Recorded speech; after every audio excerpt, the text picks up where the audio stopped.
কাকে চিঠি লিখেছিলে? মমতা দিদিকে। কেন? যাতে মা কাছে চলে আসুক। কেন হাঁটতে হাঁটতে কষ্ট হয়? হ্যাঁ। কেন মমতা দিদিকে কাছে চিঠি লিখলে? কেন লিখলাম, মা বলেছিল যে যে একমাত্র মমতা দিদুনে এই মাকে কাছে আনতে পারবে। এখন কার কাছে থাকো? দাদু আর বাবার কাছে। কষ্ট হয় মাকে কাছে থাকতে? মা কাছে চলে আসে তখন কি লিখবে? আরো লিখবো যে যে যে থ্যাংক ইউ মমতা দিদি, আর কিছু না। আসলটা লিখবো ধন্যবাদ মমতা দিদি। মমতা দিদি কে জানো? কে? মায়ের মুখ্যমন্ত্রী।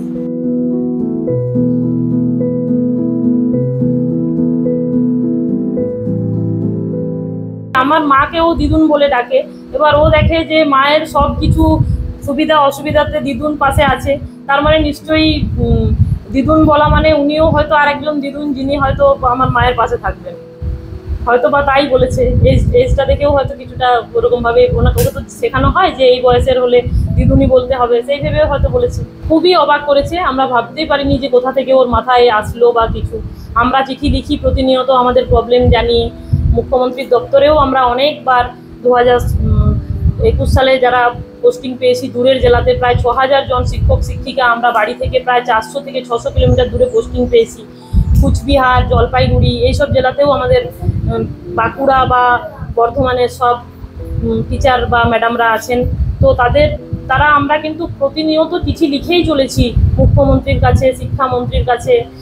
তাতে করে ও দেখে যে মা লেখে চিঠি, তো ও হয়তো ভেবেছে যে তাহলে আমিও লিখি, যদি তাহলে কিছু হয়। ছোট শিশু মনে। প্রথমে আমি ওকে আমার কাছেই রেখেছিলাম ওখানে উত্তর দিনাজপুরে। তারপরে তখন ওর অ্যাজমার প্রবলেম আছে, তো ওখানে তো খুব শীতকালের সময় খুবই ঠান্ডা হয়, তো ওই জন্য ওর খুবই প্রবলেম হতো ওখানে। আবার ওখানে মেডিকেল ফেসিলিটিটা একটুখানি আমাদের এই সাউথ বেঙ্গলের থেকে তো কম, তো সেই জন্য একা থাকার ফলে ওকে নিয়ে যে চট করে ডাক্তারের কাছে নিয়ে যাব সেটুকুনও খুব অসুবিধা হতো। এই জন্য আমরা ভয়ে কিন্তু আর ওইটা করতে পারিনি, আমরা ওকে এখানে রাখার ডিসিশন নিয়েছি। এখন আমরা চাইছি আমাদের মুখ্যমন্ত্রী মমতা বন্দ্যোপাধ্যায়ের কাছে আমাদের কাতর আর্জি যে উনি আমাদের নিজেদের জেলাতে ফিরিয়ে নিয়ে আসুন।